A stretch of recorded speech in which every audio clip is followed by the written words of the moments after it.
Assalamualaikum warahmatullahi taala wabarakatuh. Kami dari kumpulan 7 akan membentangkan tajuk yang kami telah pilih, yaitu komunisme.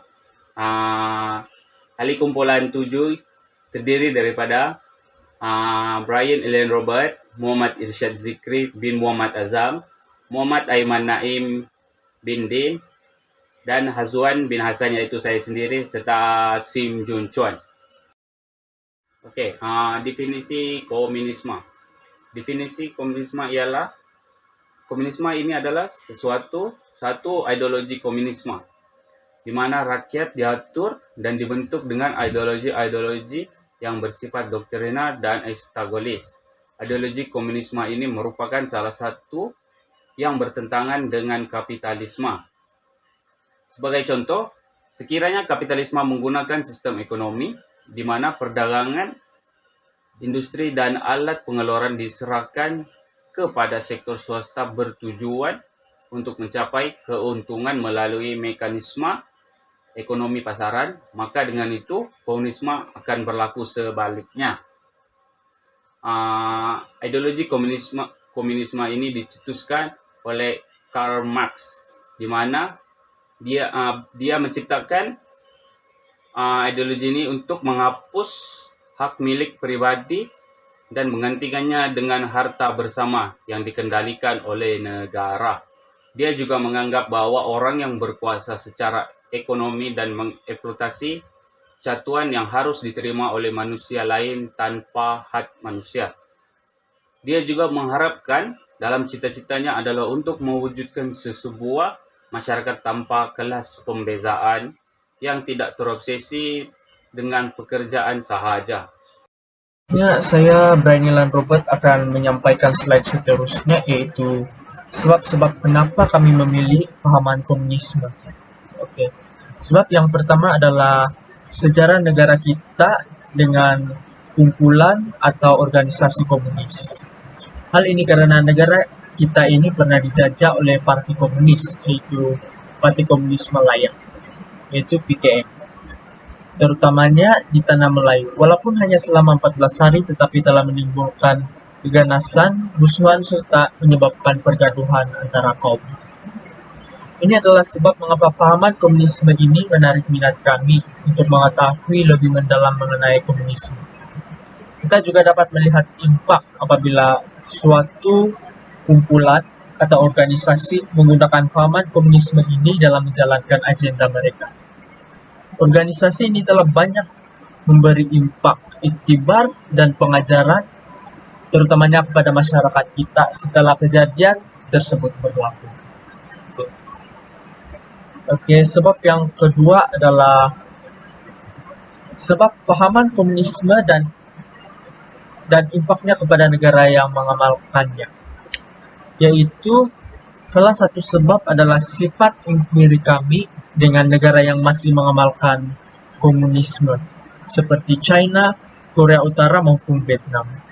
Negara-negara ini bukan saja mengamalkan komunisme sehingga kini, tapi mereka juga dapat memastikan negara serta rakyat dapat menjalankan kehidupan mereka seiring dengan fahaman ini, malah menyesuaikannya dari segi politik, ekonomi, dan sosial. Dan salah satu contoh yang kita boleh lihat adalah negara China adalah salah satu negara yang maju dari berbagai sisi, walaupun mengamalkan komunisme. Dan di mana kebanyakan negara maju pada masa kini tidak begitu memandang pemahaman komunisme ini dengan begitu baik. Terima kasih Brian dan Robert. Assalamualaikum warahmatullahi wabarakatuh. Saya Muhammad Irsyad Zikri bin Muhammad Azam akan menyambung tajuk sebab kami memilih tajuk komunisme ini. Yang pertama adalah kekerasan dapat berleluasa. Karl Marx berpendapat untuk melahirkan kelas sosial yang bebas tanpa dibelenggu penindasan. Hal ini termasuklah membentuk masyarakat sosial yang baru. Justru itu membawa kepada perampasan kuasa secara revolusi. Kesan daripada ini adalah tercetusnya peperangan dan pembunuhan, tidak terkecuali peperangan yang melibatkan konflik antarabangsa yang menyebabkan perang besar. Contohnya, Perang Dunia Kedua yang bermula pada tahun 1939 dan berakhir pada tahun 1945. Hal ini dapat kita lihat bahawa fahaman ini melakukan kekerasan terhadap mereka yang tidak bersekutu dengan mereka bagi mendapatkan apa yang diingini. Justru itu, sebagai contoh, negara kita tidak melakukan kekerasan dan mensejahterakan rakyat. Justru hak milik bagi pengguna diberikan sepenuhnya. Sebab yang keempat adalah percanggahan dalam aspek moral. Mengikut Kamus Dewan edisi keempat, moral bermaksud perkara yang berkaitan dengan apa yang betul dan adil. Salah satu ciri khas pemikiran komunisme adalah penolakan terhadap agama, bahkan mereka mengatakan agama adalah racun kepada masyarakat. Hal ini telah bercanggah dengan definisi moral di mana ketidakadilan berlaku, di mana rakyat mempunyai hak untuk mempercayai Tuhan itu wujud. Hak pengguna juga tidak diberikan sama rata di bawah fahaman ini, kerana hak pengguna seperti hak persendirian, hak pusaka adalah didominasi oleh rakyat. Di negara Malaysia tidak berlaku sedemikian kerana terdapat pelbagai kaum dan hak milik rakyat diberikan sepenuhnya. Ini adalah sebab-sebab kami memilih tajuk komunisme untuk dibentangkan. Baik, terima kasih. Salam sejahtera kepada doktor dan juga ahli kumpulan yang dihormati dan dikasihi. Nama saya Sin Jun Chuan dan sekarang saya akan terangkan kerangka asas teori.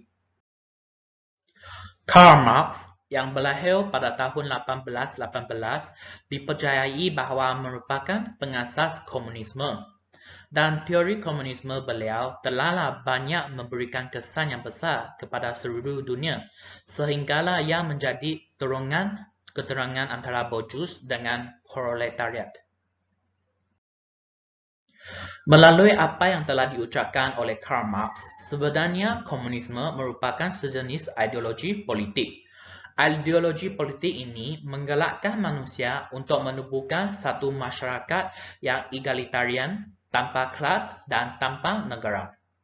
Dalam masyarakat komunisme, semua rakyat mempunyai hak yang memang serata, iaitu semua rakyat dibenarkan melibatkan diri dalam membuat keputusan terhadap politik, sosial dan ekonomi. Dalam kata lain, apa yang telah diterangkan oleh Karl Marx, iaitu ingin menubuhkan sesuatu masyarakat yang tidak lagi mempunyai golongan kerajaan yang memegangkan kuasa. Menentu kepada teori komunisme ini pula, kapitalisme merupakan suatu ideologi ataupun golongan yang perlu dihapuskan. Hal ini kerana kapitalisme merupakan satu sebab yang terbesar yang menyebabkan jurang golongan kaya dengan golongan miskin semakin besar. Hal ini kerana harta banyaknya sebenarnya dipegang oleh borjus. Hal ini bermaksud borjus mempunyai kemampuan yang lebih besar untuk mengembangkan kekayaan diri sendiri melalui melabur ataupun menghasilkan satu produk di dalam kalangan masyarakat.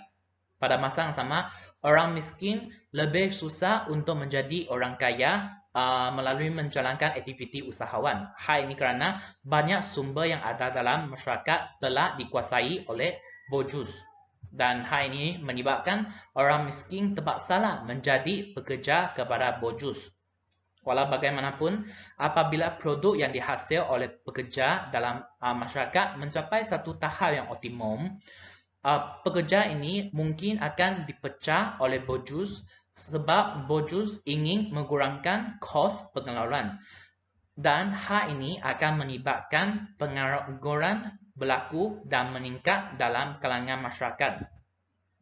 Selepas teori komunisme ini dikeluarkan dalam masyarakat, banyaklah orang dipengaruhi oleh teori ini, lepas tu menjadi golongan proletariat.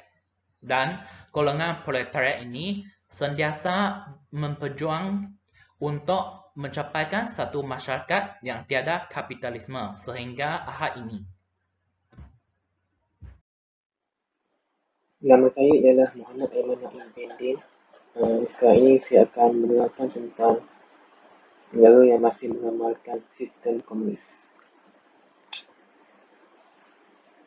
Sekarang terdapat 5 buah negara yang masih mengamalkan sistem komunis. Yang pertama ialah China, Cuba, Laos, Korea Utara dan yang terakhir Vietnam. Kesimpulan, sungguh pun begitu, fahaman komunis yang diperjuangkan dahulu sudah mula luntur di mamak usia selepas pencetusannya. Seperti di China, polisi pemerintah China terhadap pelabur ataupun kapitalis dengan segi ekonomi yang dianggap musuh rakyat telah berubah semenjak 90-an lagi. Hal ini dapat dilihat dengan kebanjiran kilang-kilang di dalam negara China sendiri. Walaupun ramai yang menganggap ideologi komunisme sudah lemah berikutan jatuhnya Kesatuan Republik Soviet pada tahun 1991, namun ideologi itu tetap wujud dalam bentuk sosialisme. Oleh itu, kita perlulah bersyukur kerana dapat tinggal di negara kita yang aman dan berdaulat ini, iaitu Malaysia. Sekian, terima kasih.